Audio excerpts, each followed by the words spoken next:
Hi Booktube, Aaron here. Hope you're doing okay. Today I'm gonna give you a bit of a reading update for the beginning of May. When I made my wrap-up video for last month, and when I sort of went through some of the plans that I had for May, the plans I gave were fairly minimalist. I didn't have too many books on there, and the books I included were all fairly short. Um, and that was partly because I wanted to play things by ear. Certainly, when it came to things like poetry, I hadn't really made my mind up about what I wanted to read next. Um, but also, I just didn't quite expect to read some of these books quite so quickly as well. Some of them I really enjoyed, and I just went through them in almost no time at all. And so since the beginning of May, I've finished 4 books, and the first couple, I did get a head start on them. They were mostly read in April, and this first one, I think I started it maybe at the end of March, and it's Lives of the Poets by Michael Schmidt, and it's a history of poetry in English, um, starting from Chaucer, really, and his contemporaries. It does actually go a little bit further back, but it's around that period that he really gets started, and it goes right the way through to the mid 1990s when this book was written. And on the whole, it's a really companionable and I think a fairly I don't know, rigorous look at I suppose this journey, and it's a pretty good guide for anyone who wants to have just a rough idea of the development of poetry in English, but also to have an actual look at what these poets were like, what their poetry is like, and what their lives were like, and what um, the time they were living in was like, and things like that. So yeah, it's really good. The I think the thing that I just loved about it, and maybe the fact that the little sign that it really is that good, was that with almost every period that he's touching on, I just felt excited to pick up these poets. It started with talking about John Gower, a contemporary of Chaucer, and I'd never read anything. As far as I know, I've never read anything by John Gower, and yet I don't know. There's just something about the way he was talking about Gower that just made me want to pick him up and start reading him. And then that continued to be true for some of the Elizabethan poets, and some of the Cavalier poets and the metaphysical poets, and right through to the Romantics and the Victorians. Sometimes it'll be a poet I know, and yet I'm just excited that he's talking about this poet I love, like Keats or Shelley. He does briefly talk about Shakespeare, but he decides that because most of what we love about Shakespeare is really in his plays. I mean, there are the sonnets and his longer narrative poems. So he does touch on Shakespeare, but he, on the whole, sort of saddles around him, um, and because he'd just be there all day if he was going to be talking about the impact of Shakespeare. Um, and so, yeah, there's just this enthusiasm that sort of wells up in you as he's talking about these poets. And it's not always famous poets. Every now and then he does talk about poets from a certain period who may have been overlooked. I think one of the important ones, I'm going to see if I can find her name very quickly. And it's sort of in the as things are warming up towards romanticism. if I'm not mistaken, he was talking about Phyllis Wheatley. I might be, yeah, I might be wrong. It's either Phyllis Wheatley or Charlotte Smith, but Phyllis Wheatley is jumping out at me.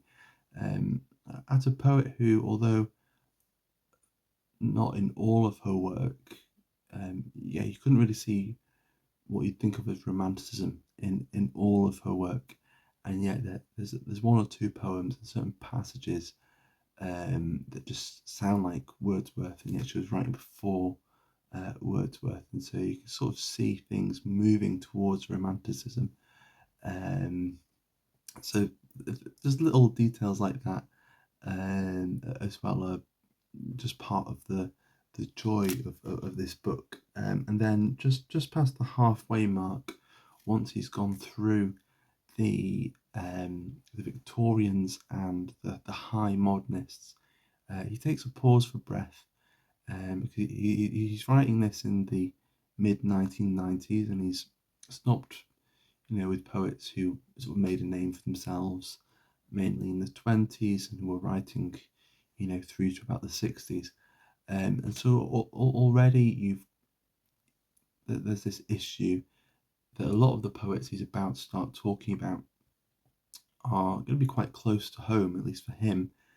And some of them might still be alive as he's writing, might still be writing, or might still be held. I don't know. There might be that buzz around them for that you might get with a living writer, and history hasn't sort of whittled down the list of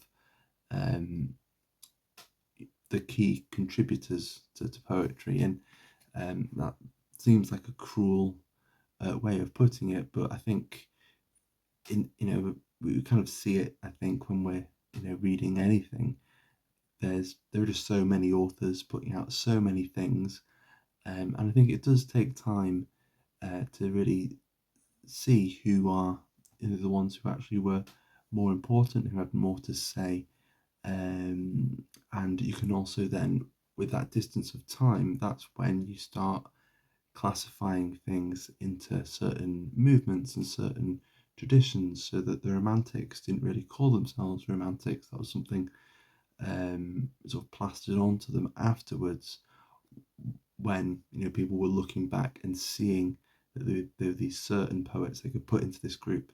And you can't necessarily always do that for certain poets, or certain groups of poets, unless they're trying to create a movement, I suppose, like the Imagists or something like that. And so that was really interesting as well. And the way he writes it, it's less of a narrative sweep towards the end of the book. Instead, he sort of looks at writers from the mid 20th century onwards, and he does try to group them together. Sometimes it's more of a contrasting between poets rather than seeing a clear tradition running through them. But it's on the whole always really fascinating. And it's an interesting way, because there's so many different kinds of things going on in 20th century poetry. And so I found those chapters, on the one hand, helpful to consolidate my thoughts on certain poets, as it was for the earlier poets, but I felt it more keenly with the 20th century poets, that, for example, Robert Lowell, who's a brilliant poet, from his first book, you could tell he was really, really talented and a force to be reckoned with. His first poetry book won the Pulitzer Prize for poetry, and yet as he goes on, there's it doesn't always feel quite as brilliant the later on you go. He is a little gratuitous, I think. That's probably the word I'd use in his poetry. Not so much that you feel like he's taking advantage of you as a reader, but yeah, I don't know. It just feels like it's suddenly a very personal thing, and he's not working as hard to make it presentable to you. And that's not quite how he puts it in here. And yet, what he had to say in here about Robert Lowell helped me understand what I thought about him. And the same goes for a lot of other poets in here. For example, the kind of cartoonish violence of Ted Hughes, where if you're not immediately put off by it, you might find it quite striking. And after some time, then it might seem a little childish. And things like that, um, it doesn't mean that you hate the poet, doesn't mean that you completely change your mind about them, um, but it just consolidates your thoughts about them. So it's really, really valuable, and it helped me maybe see some valuable things in some poets that I'd overlooked or had been putting off looking into, I suppose. So John Ashbery would be one of those. I just didn't know where to start, didn't quite know what to think of him, and so but yeah, this was helpful, and it sort of encouraged me to go deeper into his work. I think that's more or less all I have to say about this. It's a big book. You could say quite a lot about it. The one sort of quibble with it I do have is sometimes with certain poets, it feels like they're tacked on to the chapter, that really there's two or three poets in that chapter that Schmidt really wants to talk about, and yet he feels like he should include some others, and so he just briefly mentions them, or sort of tacks them on at the end of the chapter, and sometimes you don't notice it too much, sometimes it does seem a little unnatural, and so that's the only thing I really had against it. But if you enjoy poetry, or if you're curious about the development of poetry, I'd really, really recommend this book. And then next up, something I picked up because of how excited I was feeling about some of the poets he was talking about. What was the chapter? It was in the Victorian period, and had something to do with winter. He called it "Winter is Good," and the poets he was talking about were Charlotte Brontë, Emily Brontë, Emily Dickinson, Christina Rossetti, and Dante Gabriel Rossetti. And really, Emily Brontë, Emily Dickinson, and Christina Rossetti are really three poets who although I haven't read tons of their work, I kind of think of as my kind of bread and butter poets. They're among some of the early poets that I connected with and I really enjoyed. And so I wanted to sort of relive that, and to get just to read a bit more from one of them. And so I've got this little Penguin Black classic of Emily Bronte's poems. The night is darkening around me, and I just wanted to spend some time reading Emily Bronte, and just really, really loved it. There are two little bits I want to share with you. I'm not going to read any whole poems, but just a couple of lines.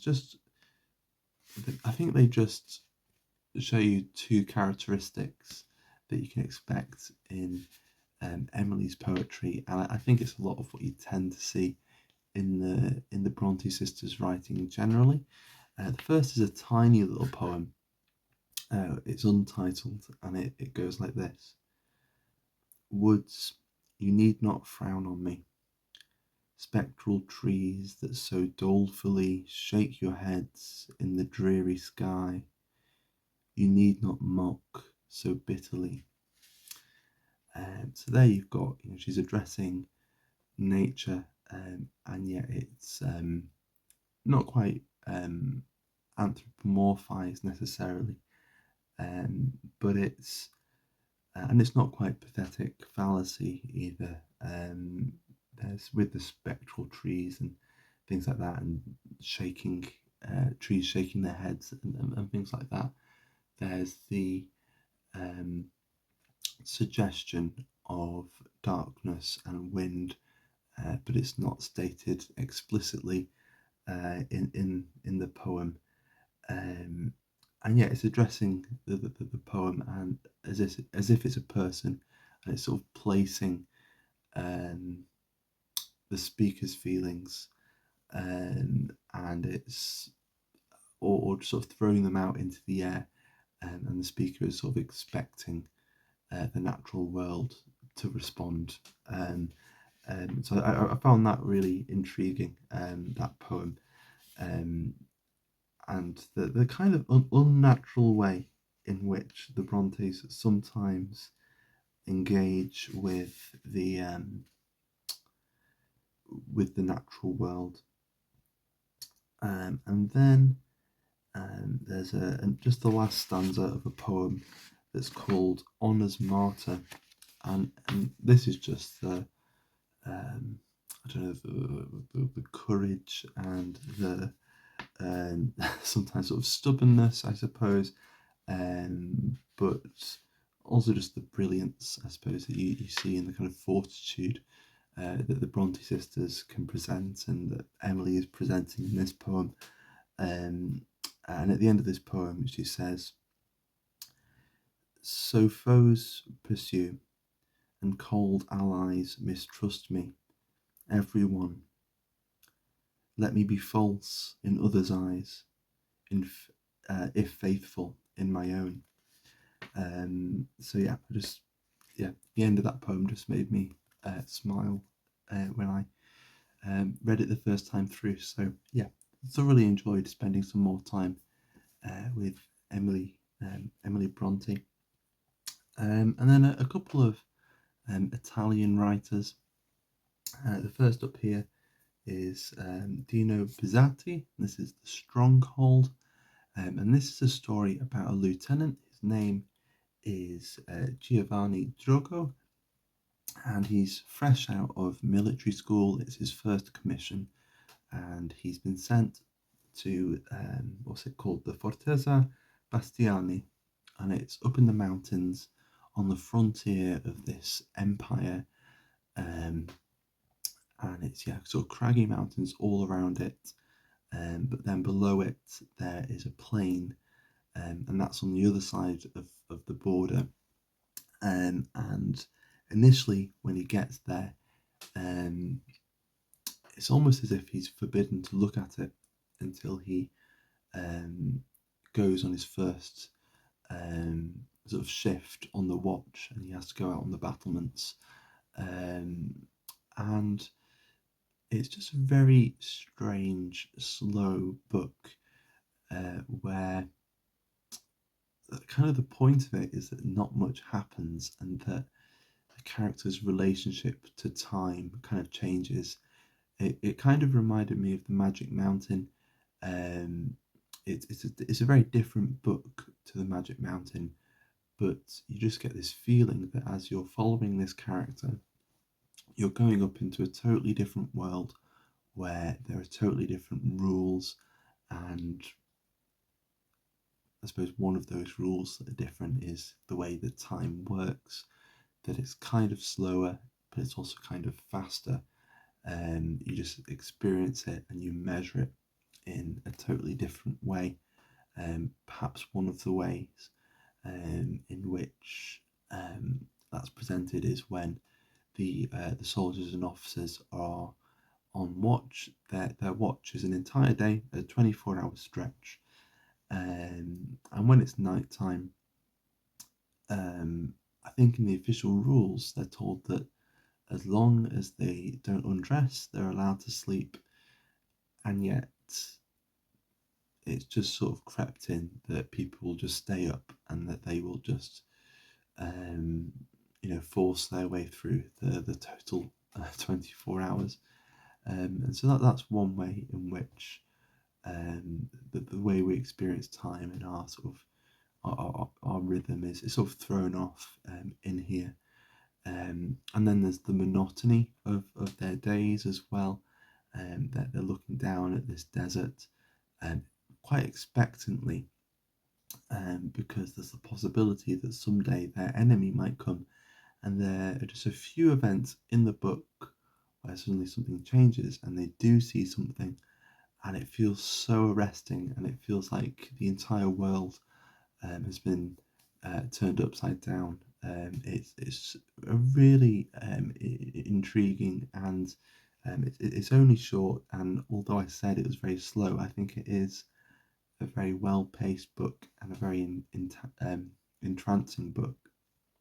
It does have something of the kind of fairy tale to it. It kind of feels um, timeless in that kind of way. And I think that's probably helped by the fact that we're never told when this story is set. There are certain details, like the fact that the soldiers are, they have rifles, and are wearing jack boots and things like that. But sort of places it somewhere, at least late 19th century, maybe early 20th century. But it's an undefined time and an undefined place as well. Although this enemy that they're talking about is the Tartars, we're never told, or Tartars, I'm not entirely sure, probably Tartars is a bit better. We're never told exactly where they are, even though everyone's got Italian names. And so, yeah, there's this timelessness, there's this undefined place as well. But this sort of intensity, very slowly simmering. So, yeah, a really fascinating book. I think kind of about how people prescribe meanings to things, particularly when life is monotonous. And I suppose one of the horrible jokes in here, I don't think it's too much of a spoiler to say, is that you get the impression early on that everyone thinks it's a great honour to be there, but really it's only a great honour to be there because they've been telling themselves for so long that it's a great honour to be there, and really all of them have been forced to go there. So it's only the sort of it seems like only the weak and the naive are the people who end up there, and then they have to convince themselves that it's the best thing that could have happened. So yeah, if that doesn't sound like the kind of thing for you, then that's fine. But for me, I thought it was really really brilliant. It's a very very much an Aaron book. And then the last book that I've finished out of these is Inventing the Enemy: Essays on Everything by Umberto Eco. I think really a lot of the fun in here is just Eco showing off um, how much he knows and how much he's read. Um, and yeah, a lot of them are, you're just happy to, I don't know, to kind of flow along with that. One of my favourite essays in here is called Imaginary Astronomies, and it's about the way people have seen the night sky, and then how people have used that to orient themselves, and then that goes into map making, and then it goes back into how we see the universe and things like that. And it was just really really fascinating. One of the things that I loved was that, so I suppose a prevailing, not necessarily a prevailing view, but a prevailing, I don't know, presupposition we might have, I suppose, is that in medieval times everybody thought the world was flat. And I think that's mainly because of things like this. This is from, I think, the 7th century, and it's the so-called TO map.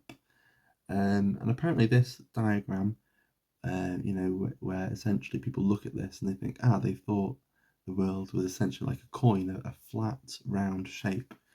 But it's in a text where it's describing the world as a sphere, and they'd worked out that the world was a sphere because of astronomy and because of watching the night sky, and because of sort of making the appropriate calculations. And the only issue was that they couldn't draw a sphere, and so it looks flat because because of how it's drawn. And so things like that really, really fascinating. The fact that there was this theory, or people were positing the world was the shape of the tabernacle, just because in certain parts of the Bible, the cosmos, or the world is described like a tabernacle, that the world is like a bigger version of the temple, or maybe the temple is a smaller version of the world. And so people were like, well, if the Bible is inerrant, then surely the world must be the shape that it says it is in the Bible. And even who was it that said? Trying to find it now. I think it was. Was it Aquinas? I've lost it now. But anyway, there's someone in there who just said very, very sensibly, really, that because the world the Bible quite oftenly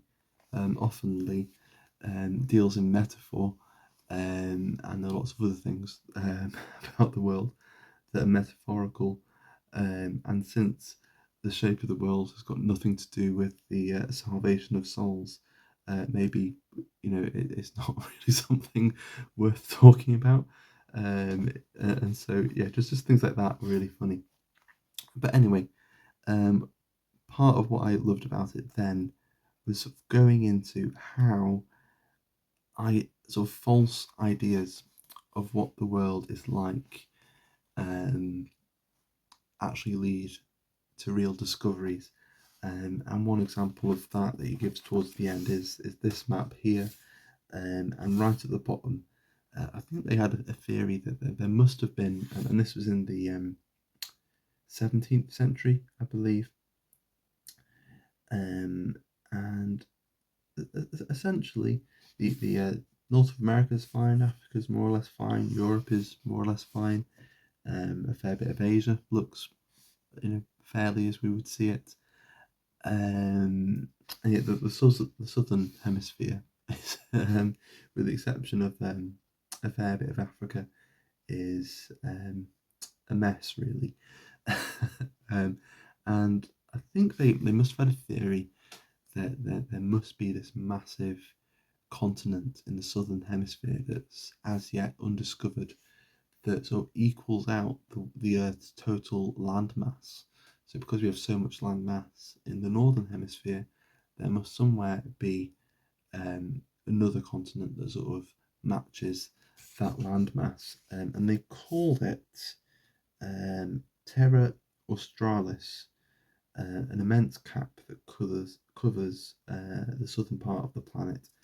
And it turned up in lots of texts, and lots of explorers talked about it, and particularly Captain James Cook, and he wrote about it, and it was something he was very aware of when he was exploring in the Pacific.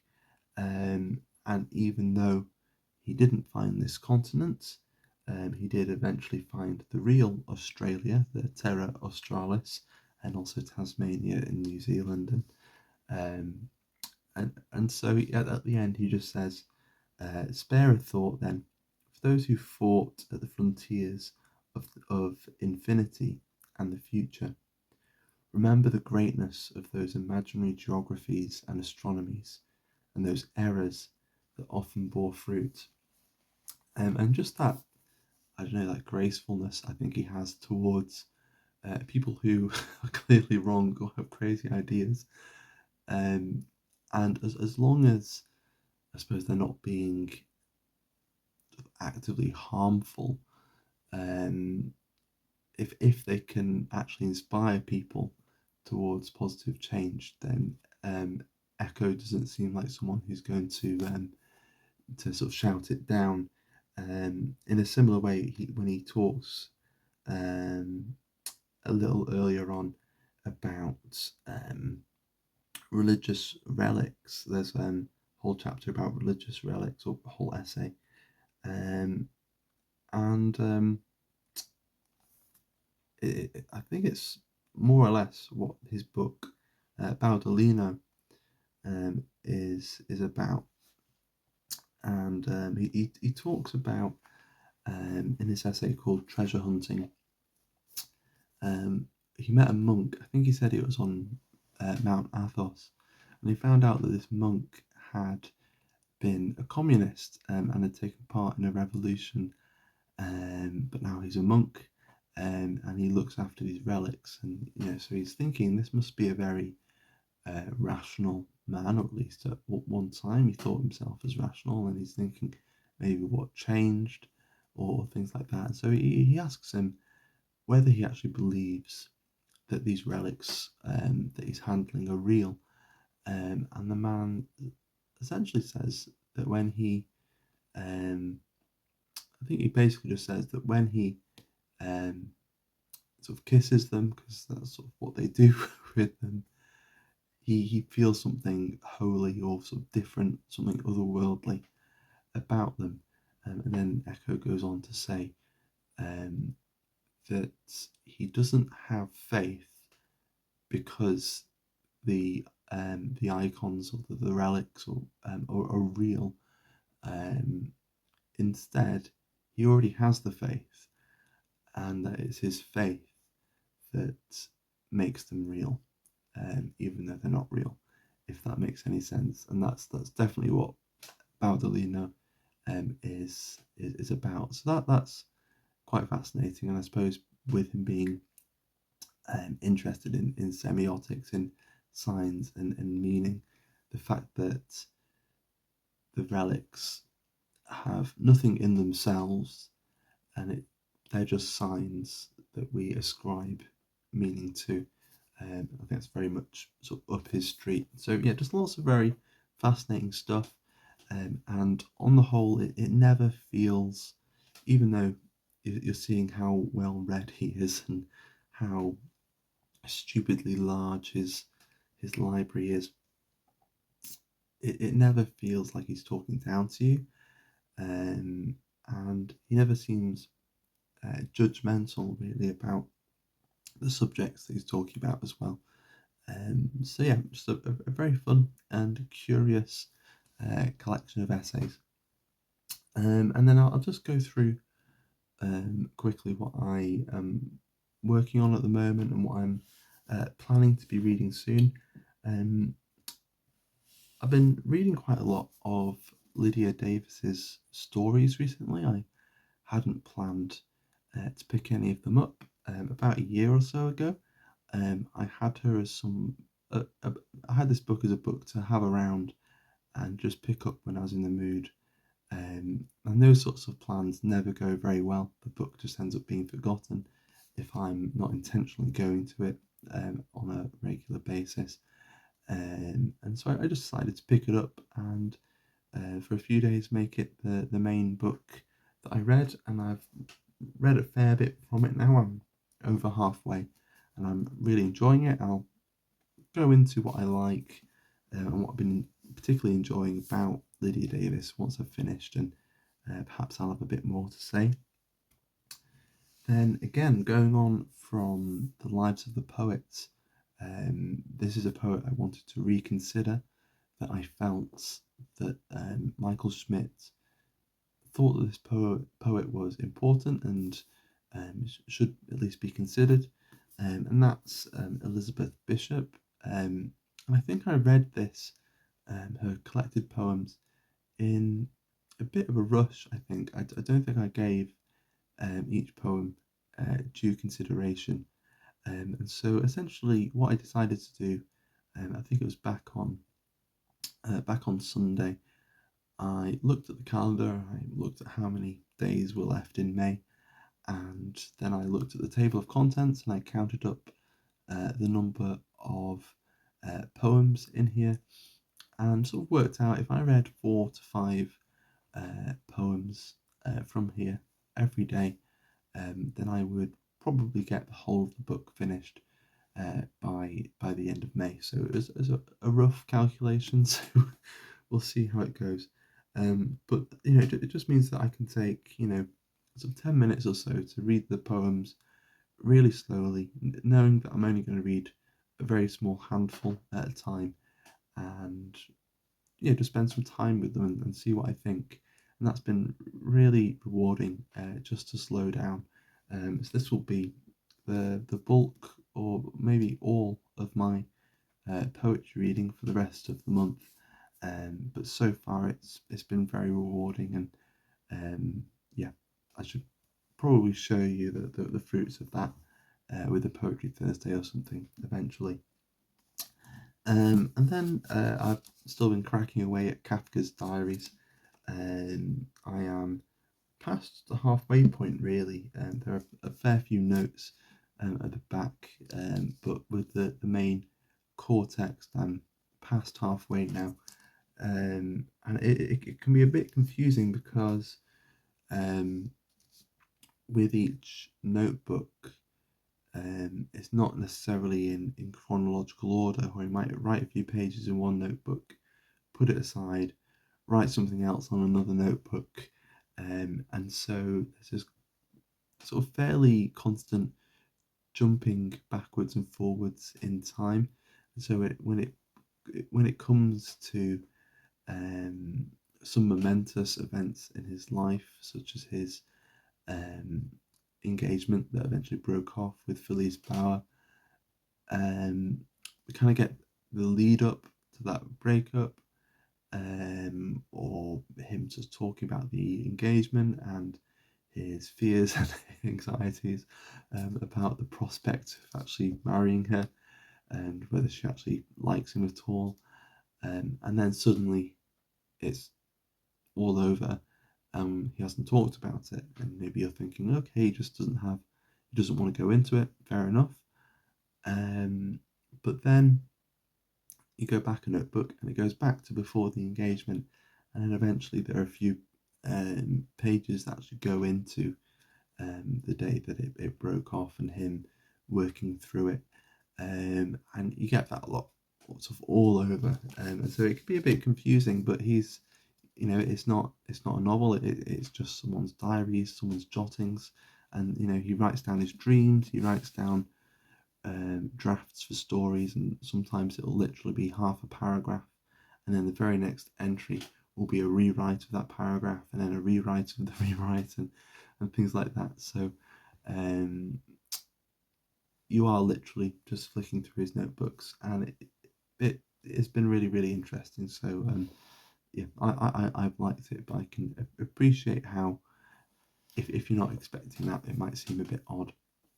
And then the last thing I just wanted to mention very quickly is that probably by the time this video has gone up, and I'm beginning to get afraid that I've been talking for too long, this might be quite a long one, but I'll be reading Madame Bovary by Gustave Flaubert, the Alan Russell translation, and Sean D. Standfast has sort of said he wanted to join up, so we'll be doing a buddy read.